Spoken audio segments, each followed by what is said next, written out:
one of a series to be handed down as special grand jury investigation. Grave robbing in Texas is this hour's top news story. An informant led officers of the Muerto County Sheriff's Department to a cemetery just outside the small rural Texas community of Newt early this morning.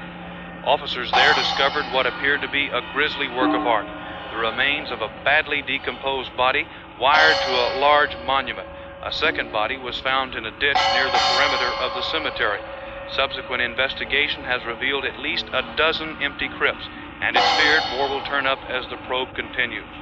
Deputies report that in some instances, only parts of a corpse had been removed. The head, or in some cases, the extremities removed, the remainder of the corpse left intact.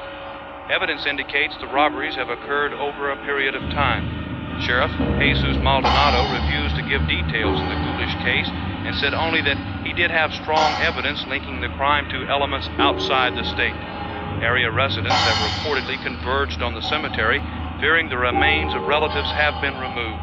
No suspects are in custody as the investigation at the scene continues.